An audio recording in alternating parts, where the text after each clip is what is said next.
आज की टाइम में जहां क्लाइमेट चेंज और कम होते रिसोर्सेज एक बड़ी समस्या बन गए हैं, वहन एग्रीकल्चर में नए आइडियाज़ का होना बहुत ज़रूरी है। एरोपोनिक्स फार्मिंग का एक मॉडर्न तरीका है जो ह्यूमन इसका सोल्यूशन दे सकता है। इमेजिन करो, प्लांट्स हवा में लटके हुए हैं और उनकी रूट्स पर न्यूट्रिएंट रिच सॉल्यूशंस का स्प्रे हो रहा है। यही है एरोपोनिक्स। इस मेथड में सोइल की ज़रूरत नहीं पड़ती, पानी बचता है और ज़्यादा यील्ड मिलता है। ऐसे समय में जब बढ़ती हुई पॉपुलेशन को खाना खिलाना एक चुनौती बन गया है, एरोपोनिक्स सस्टेनेबल फ्यूचर के लिए एक उम्मीद की किरण जैसा है। यह इंसान की क्रिएटिविटी और efficient, eco friendly food production की तलाश को दर्शाता है। एरोपोनिक्स एक बहुत ही इंटरेस्टिंग मेथड है जिसमें प्लांट्स को एक यूनिक तरीके से ग्रो किया जाता है। सोइल की जगह प्लांट्स को एक कंट्रोल्ड एनवायरनमेंट में उगाया जाता है।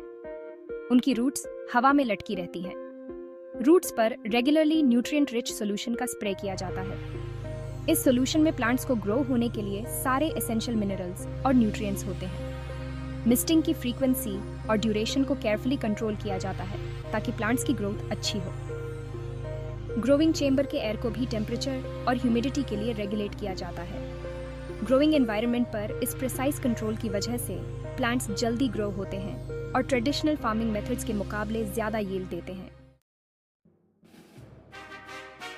ट्रेडिशनल फार्मिंग में प्लांट्स को ग्रो करने के लिए सोइल का यूज़ किया जाता है, लेकिन पोल्यूशन, इरोजन और ओवरयूज की वजह से सोइल की क्वालिटी खराब होती जा रही है।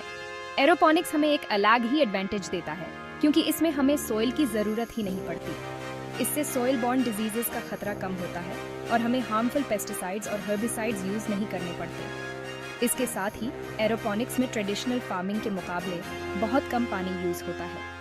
ऐसा इसलिए क्योंकि न्यूट्रिएंट सॉल्यूशन को बार बार यूज़ किया जाता है, जिससे पानी की बर्बादी कम होती है।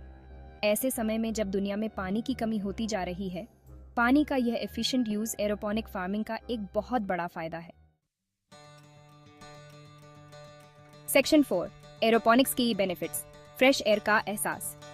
एरोपोनिक्स के ये बहुत सारे बेनिफिट्स हैं जो ऐसे फ्यूचर फूड प्रोडक्शन के लिए एक बेहतर सॉल्यूशन बनाते हैं। कंट्रोल्ड एनवायरनमेंट की वजह से क्रॉप्स को साल भर उगाया जा सकता है, चाहे बाहर का वेदर कुछ भी हो। इसका मतलब है कि Hume fresh, locally grown produce पूरे साल मिल सकता है।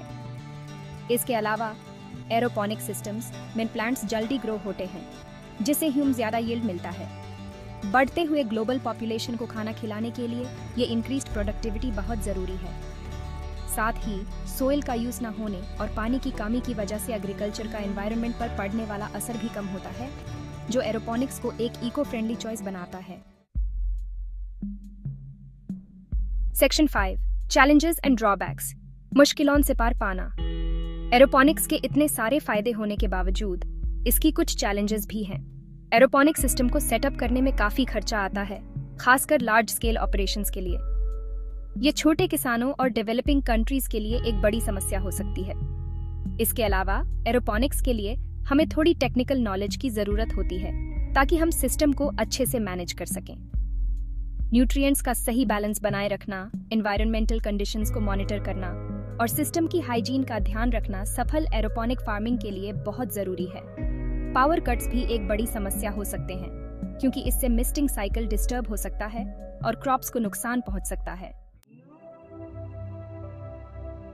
सेक्शन 6, एरोपोनिक्स इन इंडिया, एक नई शुरुआत। इंडिया अपनी बेड एग्रीकल्चरल लैंडस्केप और बढ़ती हुई पॉपुलेशन के साथ एरोपोनिक्स से बहुत फायदा उठा सकता है। ये टेक्नोलॉजी फूड सिक्योरिटी की समस्या को दूर करने में बहुत मददगार साबित हो सकती है, खासकर अर्बन और पेरी अर्बन एरियाज में जहां जमीन की कमी है। भारत सरकार ने एरोपोनिक्स के महत्व को समझा है और इसके लिए कई प्रोग्राम शुरू किए हैं। Research institutions low cost, locally adaptable aeroponic systems बनाने पर काम कर रहे हैं जो इंडियन कंडीशंस के लिए सूटेबल हों। जागरूकता, टेक्नोलॉजी ट्रांसफर और सरकार के सपोर्ट से एरोपोनिक्स भारत के एग्रीकल्चरल लैंडस्केप को बदल सकता है, किसानों को एम्पावर कर सकता है और आने वाली पीढ़ियों के लिए फूड सिक्योरिटी को बढ़ा सकता है।